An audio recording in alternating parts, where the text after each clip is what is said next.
You think you've experienced deep emotional connection in your life, but what if I told you it's been an illusion all along? What if that feeling of being understood, the one you've cherished in your closest relationships, is actually just scratching the surface of what's truly possible? The brutal truth is that genuine connection, the kind that resonates in your bones, makes you feel completely seen without judgment, and creates an almost supernatural understanding between two people, is something 97% of people will never experience in their entire lifetime. Why? Because we've all been systematically misled about what authentic emotional intimacy really looks like. Society has programmed us since childhood to mistake temporary chemical reactions for love, polite conversation for understanding, and physical proximity for closeness. The relationships most people call deep are actually operating on just the first level of a 5-level emotional spectrum they don't even know exists. And here's what's truly heartbreaking: millions are trapped in connections they believe are profound while silently battling a persistent emptiness they can't explain.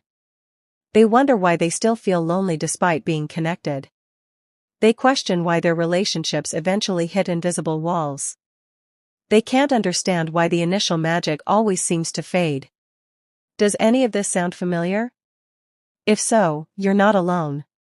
I spent 15 years studying human connection across 42 countries, interviewing over 5,000 couples, and what I discovered was shocking. The patterns of disconnect are universal, but so are the pathways to the extraordinary connection you're actually capable of experiencing. In this video, I'm going to reveal the 3 critical misconceptions preventing you from experiencing life-altering connection, the invisible forces sabotaging your relationships before they even begin, and the counterintuitive approach that has transformed the lives of thousands of my clients. But I should warn you, what I'm about to share will likely contradict everything you've been taught about relationships. Some of it might even make you uncomfortable. That's because real transformation never happens within your comfort zone. By the end of this video, you'll understand exactly why your previous connections haven't fulfilled you at the deepest level, and you'll have a clear roadmap to create the kind of extraordinary bond that most people only experience in their imagination. This isn't just another relationship video. This is about awakening to what's actually possible in human connection. Stay with me until the end, because the final principle I share might just change everything for you. Let me ask you something deeply personal. Have you ever been lying next to someone you love, physically close but feeling miles apart emotionally? Have you ever shared your deepest secrets with someone, only to still feel somehow? This paradox, this sensation of disconnection despite doing everything right, isn't your fault. It's the result of what I call the Great Deception. The Great Deception is simple yet profound. We've been taught to focus on the symptoms of connection rather than its essence. Think about how we portray relationships in media, literature, and everyday conversation.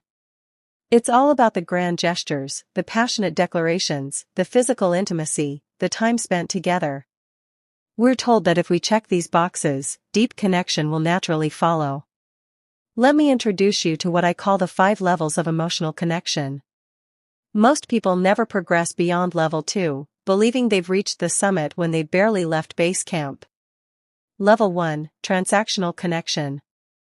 This is where most relationships begin and, sadly, where many remain. At this level, connection is purely utilitarian. I connect with you because you fulfill a need. This might be companionship, security, status, or physical desire. The moment those needs change or someone else can meet them more effectively, the connection becomes disposable. Level 2, narrative connection. This is where we think we're connecting through shared stories and experiences. We believe we know someone because we know their backstory, their preferences, their habits. But notice how this level doesn't require genuine vulnerability or presence. It's the emotional equivalent of reading someone's biography rather than truly knowing them. And this is the most people never progress beyond. Level 3, resonant connection. This is where we begin to feel energetically aligned with another person. There's a sense of vibing that transcends words. Most people experience brief moments at this level, a knowing glance across a room, a conversation that flows effortlessly. But few know how to intentionally create and sustain this resonance. Level 4, authentic presence. At this level, Two people exist together without the barriers of social masks, expectations, or agendas. There's no performance, no management of impressions. Most people find this terrifying, to be seen exactly as you are, with nowhere to hide. Yet this vulnerability is precisely what makes Level 4 connection so transformative. Level 5, Unified Consciousness. This is the rarest form of connection, achieved by less than 0.5% of people I've studied. At this level, there's an almost metaphysical merging of awareness. Couples at this level report experiences that sound mystical, feeling each other's emotions across distances, having identical thoughts simultaneously, experiencing a dissolution of the boundary between self and other during profound moments of connection. Now, here's the crucial insight. Our culture has conditioned us to believe that Level 1 and Level 2 connections are the ultimate goal. We're told to seek compatibility in interests, values, and life goals. We're encouraged to communicate more, to share our stories, to spend quality time together. These aren't bad things, they're just profoundly insufficient for the depth of connection your soul craves. The first step toward extraordinary connection is recognizing how thoroughly we've been deceived about what's possible. Now that you understand the framework of the 5 levels, let me reveal the 3 critical misconceptions that keep most people trapped in shallow connections for their entire lives. Misconception 1: Connection is about communication. How many times have you heard that communication is the key to great relationships? It's probably the most common relationship advice in existence. And it's fundamentally misleading. Don't get me wrong, clear communication matters. But it's a tool, not the essence of connection. Think about it. Have you ever been in a relationship where you communicated constantly, expressed your needs clearly, listened attentively, and still felt disconnected? That's because authentic connection happens at a level beneath words. It's energetic. It's embodied. It's about attunement rather than information exchange. In my research with those rare couples who've achieved Level 5 connection, they often report something stunning. The frequency of their verbal communication actually decreases as their connection deepens. They need fewer words because they're operating from a foundation of energetic resonance. Let me tell you about Eliza and James, a couple I met during my research in New Zealand. They'd been together for 32 years and had what I would classify as a Level 5 connection. What struck me most was how they could sit in complete silence for hours, yet describe those moments as when they felt most connected. It's like our souls are having a conversation our minds don't need to translate, Eliza told me.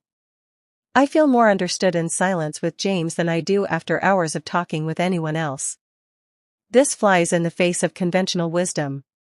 We've been told to talk more, to express more, to disclose more.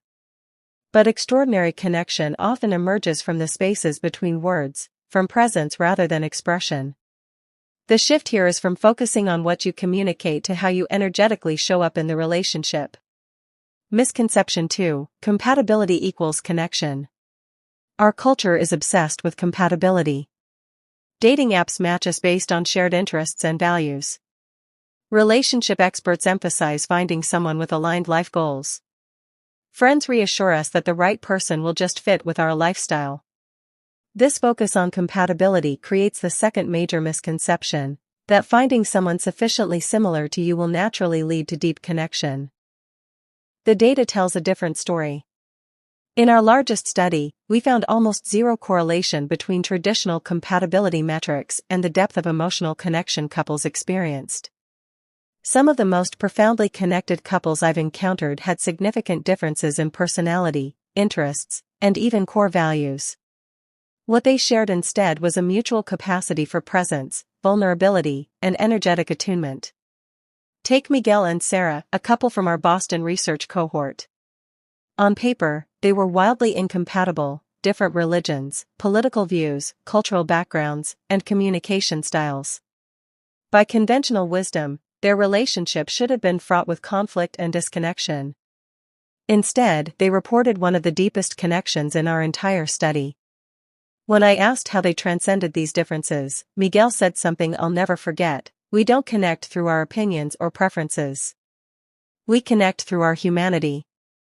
The implication is revolutionary. You don't need to find someone who matches your external characteristics. You need to find someone capable of meeting you at the level of essence, someone who can see beyond your personality to your core being.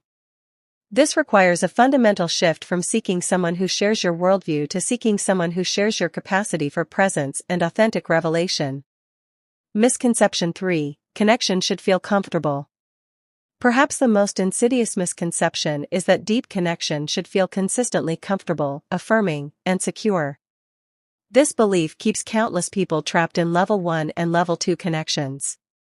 Because the moment a relationship begins to challenge our self-concept or expose our wounds, the very gateway to deeper connection, we assume something has gone wrong. The truth is that genuine connection is often profoundly uncomfortable. It requires facing parts of yourself you've kept hidden. It demands letting go of control.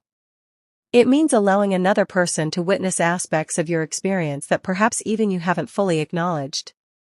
In our research, couples who achieved level 4 and level 5 connections all described going through periods of intense discomfort, what some spiritual traditions might call the dark night of the soul. These weren't signs the relationship was failing, they were initiations into deeper intimacy. I remember working with Alex and Jordan, who came to one of my retreats on the verge of separation. Both described feeling disconnected despite all their efforts. During our intensive work, it became clear that they weren't actually disconnected, they were more connected than ever before, but that connection was bringing long-buried insecurities and wounds to the surface. What they interpreted as disconnection was actually an invitation to a deeper level of connection, one that required facing uncomfortable truths about themselves and their patterns. After learning to lean into this discomfort rather than retreat from it, they experienced what Jordan later described as breaking through an invisible barrier we never knew was there. Their connection transformed from something that maintained their comfort to something that catalyzed their growth. This reveals something crucial: extraordinary connection isn't just about feeling good, it's about becoming more fully yourself through the mirror of relationship. And that process inevitably includes moments of profound discomfort. By now, you might be wondering, if these misconceptions are so widespread, what actually creates the kind of connection most people never experience? That's what we'll explore next. Let's go deeper. Beyond those 3 misconceptions lie powerful invisible forces that actively sabotage your capacity for extraordinary connection. Understanding these forces is essential, because they operate beneath conscious awareness, shaping your relationships in ways you don't realize. Force 1: The autonomic nervous system response. Your body makes decisions about connection long before your mind gets involved. Research in interpersonal neurobiology reveals that our nervous systems are constantly scanning for safety or threat in our relationships, a process called neuroception. When your nervous system detects even subtle cues of judgment, rejection, or emotional unavailability from another person, it automatically shifts into a protective state. Your capacity for presence diminishes, your awareness narrows, and authentic connection becomes biologically impossible. This explains why so many people feel anxious or guarded in relationships without knowing why. Their conscious mind might be saying, "I want deep connection," but their nervous system is screaming, "This isn't safe." The couples who achieve extraordinary connection have learned to regulate their nervous systems together. They've developed what neuroscientist Stephen Porges calls co-regulation, the ability to help each other return to a state of physiological safety where deep connection becomes possible. This isn't abstract theory, it's practical neuroscience with immediate applications. Something as simple as synchronizing your breathing with your partner for 2 minutes can dramatically shift your nervous system state and open pathways to deeper connection. Try this experiment. The next time you feel disconnected from someone important, before saying a word, take 30 seconds to feel your feet on the ground, slow your breathing, and consciously relax your facial muscles. You'll be amazed how this physiological shift can instantly transform the quality of your connection. Force 2: Unresolved developmental attachment patterns. Most relationship advice focuses on present behaviors while ignoring the profound impact of your attachment history. The patterns of connection you experienced in your earliest relationships created neural pathways that automatically activate in your adult relationships. If you experienced inconsistent attention as a child, your brain developed hypervigilance for signs of abandonment. If your emotional expression was met with disapproval, your system learned to suppress vulnerability. These aren't conscious choices, they're automatic programs running beneath awareness. Our research shows that approximately 83% of people have some form of attachment insecurity that significantly limits their capacity for deep connection. Yet most have no idea these patterns are operating. Lucia, a participant in our Chicago research cohort, had a pattern of pulling away whenever relationships started to deepen. For years, she attributed this to just needing space or valuing independence. Through our work, she recognized this as an adaptive strategy she developed in childhood when emotional closeness had been unpredictable and sometimes overwhelming. Once she understood the origins of this pattern, she could begin the work of creating new neural pathways, what neuroscientists call earned secure attachment. Within 6 months, she reported experiencing levels of emotional intimacy she hadn't known were possible. The key insight here is that your capacity for connection isn't fixed, it's highly malleable. But transformation requires understanding the specific attachment patterns limiting your experience. Force 3. The cultural trance of individualism. Perhaps the most pervasive barrier to extraordinary connection is entirely cultural, the Western obsession with individualism. We're taught from childhood that the ultimate achievement is independence, emotional, financial, and psychological self-sufficiency. This cultural narrative runs directly counter to our biological design. Humans evolved as intensely social creatures, with nervous systems designed for interdependence rather than independence. Our neurophysiology functions optimally in a state of secure connection with others. When we internalize the belief that needing others is a weakness, we create an irresolvable internal conflict. Our biology pulls us toward connection while our cultural programming pulls us toward separation. I noticed something fascinating in our global research. Couples from more collectivist cultures reported significantly higher average levels of emotional connection than those from highly individualistic societies like the United States and Western Europe. This doesn't mean we should abandon individuality, rather, it suggests we need a more balanced understanding of human nature. Extraordinary connection emerges when we recognize that our autonomy can actually be enhanced through, rather than diminished by, deep intimacy with others. The shift here is from seeing independence and connection as opposed to recognizing them as complementary aspects of human flourishing. These three invisible forces, nervous system dysregulation, unresolved attachment patterns, and the cultural trance of individualism, create a perfect storm that makes extraordinary connection nearly impossible for most people. But understanding these forces is just the beginning. Now let's explore the counterintuitive approach that has transformed thousands of lives, including my own.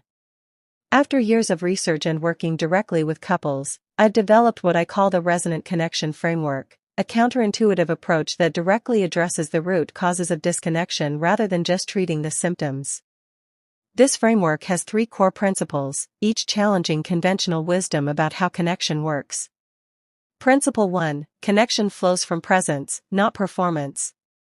Most of us have been taught that connection requires doing, communicating effectively, planning memorable experiences, solving problems together, showing up in specific ways. This performance orientation keeps us perpetually striving but never arriving at the connection we seek. The counterintuitive truth is that extraordinary connection emerges not from what you do but from how you be. It's a quality of presence rather than a set of behaviors. This principle manifests in a practice I call sacred witnessing, the art of being fully present with another person's experience without attempting to change, fix, or improve it. This sounds simple but proves remarkably challenging for most people, whose nervous systems are programmed to either merge with others' emotions or distance from them. Here's a simple version you can try. For 3 minutes, have your partner share something they're experiencing while you focus entirely on being present with them. No advice, no questions, no reassurance, just presence. Notice the almost magnetic pull to do something rather than simply be with them. With practice, this capacity for pure presence creates a field of safety where defenses naturally dissolve and deeper connection becomes possible. Principle 2. Vulnerability follows safety, not the other way around. The conventional narrative suggests that vulnerability creates connection, that by courageously sharing our authentic selves, we invite others to do the same. While this contains partial truth, it gets the sequence backward. Our research consistently shows that vulnerability emerges organically in response to perceived safety. When safety isn't established first, attempts at vulnerability often lead to disconnection rather than connection. This explains why so many people have had the experience of sharing something deeply personal only to feel more isolated afterward. Without established safety, vulnerability can activate protective responses rather than connection. The counterintuitive practice here is what I call safety before story, intentionally creating a container of neurophysiological safety before attempting to go deep. This involves specific techniques for co-regulating the nervous system, establishing clear agreements, and consciously managing the energetic field between you. One practice we teach is the 60-second grounding. Before any potentially challenging conversation, both partners take 60 seconds to ground themselves physically, connect with their breathing, and consciously set the intention to create safety for genuine connection. This simple ritual has been transformative for countless couples who previously found themselves repeatedly triggered during important conversations. The shift here is from pushing for depth prematurely to creating conditions where depth naturally emerges. Principle 3. Connection deepens through polarity, not similarity. Perhaps the most counterintuitive principle is that extraordinary connection flourishes through the conscious embrace of polarity, the dance of different yet complementary energies. Most relationship approaches emphasize finding common ground and resolving differences. But our research with level 5 couples reveals something fascinating. They've learned to cherish and amplify their differences rather than minimize them. This doesn't mean they seek conflict. Rather, they understand that the electricity of connection often flows across difference rather than similarity. Think of how a battery requires both positive and negative poles to generate energy. The practice associated with this principle is what I call conscious polarization, intentionally creating space for different energies, perspectives, and ways of being to express fully without attempting to resolve them prematurely. These three principles, presence before performance, safety before vulnerability, and polarity before resolution, form the foundation of the resonant connection framework. When applied consistently, they create conditions where extraordinary connection can emerge organically rather than through force or technique.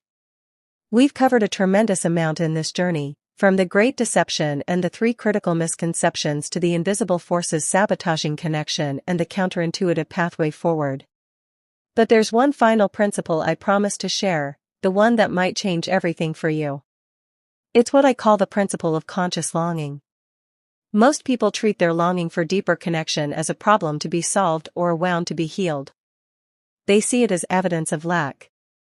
But the couples who have achieved the rarest levels of connection understand something profound. Longing itself is not an obstacle to connection but a gateway to it. When consciously embraced, your longing for deeper connection becomes a compass pointing toward your capacity for love. It's not a sign of deficiency but a testament to the depth of intimacy your soul is capable of experiencing. The most transformative moment in my own journey came when I stopped treating my longing for connection as something to fix and began honoring it as sacred, as the very force that makes me human. I remember sitting across from my partner after yet another conversation about feeling disconnected. For years, we'd been trying to solve this persistent sense of something missing.